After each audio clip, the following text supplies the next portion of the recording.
Let's bring in Robert Ray, member of President Trump's impeachment defense team. Of course, he's former Whitewater independent counsel and former federal prosecutor as well. He joins us today from D.C. Robert, good morning to you. Good morning. Good morning. Okay, things are going to kick off tomorrow at 1 o'clock in the Senate. It's going to be different, though, because in the House, you just had Democrats presenting their case, essentially. But now we're going to have Democrats, the House managers, present their case, and then the president's going to have a legal team, including you, presenting your case, right? That's right. It's a little unclear exactly how that will unfold, and partly we will, I imagine, have a better or a clearer understanding once the Senate probably passes a scheduling order or a resolution indicating the time allotted to each side. But it's likely to be, I expect that the House managers will go forward probably for the better part of 2 days, and then the president's defense team will have the case for an equal amount of time to present their case, essentially by way of opening. And then I imagine that, what the country is interested in finding out thereafter will be whether or not there will be witnesses in this case. Look, my job, the president's job, is to be president. That's why he's doing what he's doing. Our job as part of the president's defense team is to show why and how the House managers do not have a case. And also, I think in part that will reveal why we don't think that witnesses are appropriate, and that the Senate can proceed to the task ultimately, and in the country's best interest and the president's interest, that a judgment of acquittal is appropriate here. Robert, we've already seen a sneak peek of the arguments of both sides. The president's legal team releasing a 7-page document, those House Democrats that walked across from the House to the Senate, in a 111-page opening trial briefing. Here's a portion of the kind of argument they're going to make. They said the Constitution provides a remedy when the president commits such serious abuses of his office, impeachment and removal. The Senate must use that remedy now to safeguard the 2020 U.S. election, protect our constitutional form of government, and get this, eliminate the threat that the president poses to America's national security. How do you respond to the argument that this is about eliminating the threat of the president? The argument by the House managers is consistent with what was done in the House of Representatives, and it is typically overstated. The fact remains, though, and this will be the argument from the president's defense team, that this is an impeachment that is fundamentally and constitutionally flawed. Never in our history has there been an impeachment of a president without even an allegation that a crime was committed, and that under the circumstances given that, that is untethered to the foundational principles that come from the Constitution itself. And, to drift away from that is essentially an effort, and a partisan one at that, to attempt to remove a duly elected president. I mean, what are they saying to over 60 million Americans who voted for President Trump in the last election?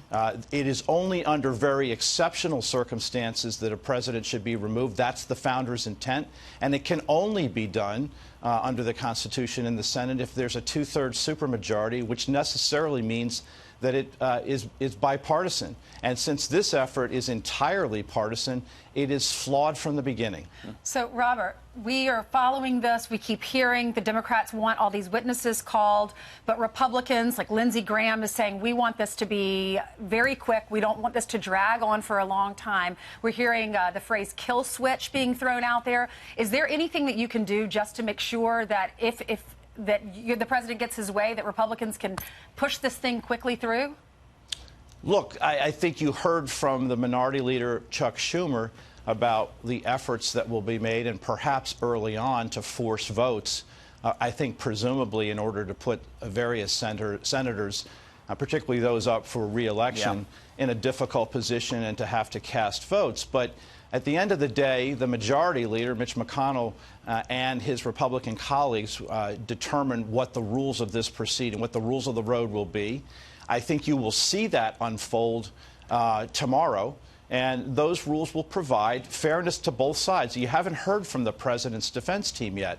That is shortly going to take place as soon as and as early as this week. Right. And I think once both sides have an opportunity in fairness to present their best case as to how to proceed, I think it's appropriate then for the Senate, and only then, to take up the question about how long this trial will go. Our position will be that it does not need to be a lengthy proceeding with witnesses if a determination can be made by the Senate that what is alleged here, and there are not crimes alleged, are not sufficient, even if shown, to remove the president from office. Well, Robert, you know that this has been a long and winding road. There are two articles of impeachment: abuse of Congress, abuse of power, and obstruction of Congress. But along the way, there have been a lot of suggested crimes that are not in these articles. Listen to this. The devastating testimony corroborated evidence of bribery. It goes right to the heart of the issue of bribery. You can call this extortion, you can call it bribery. It's all the same thing. There might even be bribery. Yes, there was definitely a quid pro quo. That a quid pro quo existed is attempted extortion and bribery. So what do you make of the many attempts at impeachment? Now they've settled on these two. If it was so overwhelming, Steve, then why wasn't an article included that alleged just what you heard them say? Yeah.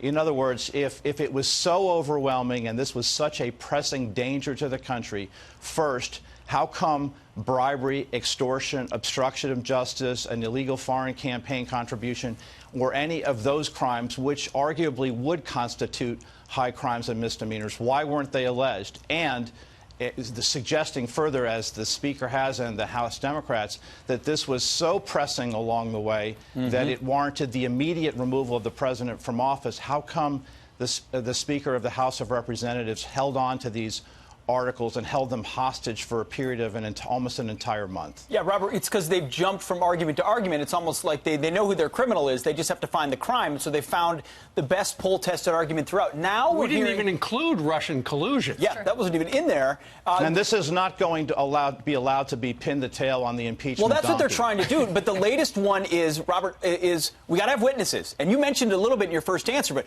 witnesses, it's going to be unfair in the Senate if we don't hear from everyone. How are you guys going to answer that charge? I'm guessing a lot of it has to do with maybe how things were conducted in the House? It's the president's right under the Sixth Amendment to have witnesses, not the other way around. There's no right for the House managers to have witnesses. Look, it's a trial. It's an opportunity for fairness, finally, and for both sides to present. If the Senate decides that it needs witnesses in order to resolve something, then that's an entirely appropriate step for the Senate in their discretion to make. But if, on the other hand, this is the type of impeachment, an entirely partisan effort that ultimately doesn't have basis or foundation, what need would there be of witnesses? And if the Senate can make that judgment without witnesses, they're entirely permitted to do that. That's our job, to present that case, and that case will be presented later this week. And we know the Republicans would like to hear from Hunter Biden because he was one of the people they requested when they were coming up with their dream list in the House. And, and of course, if there are going to be witnesses, it has to be fair. There have to be witnesses on both sides. That's the argument. It's very simple. Yeah. It's very simple. Robert, thank you very much. Robert. Thanks for having me. You're welcome.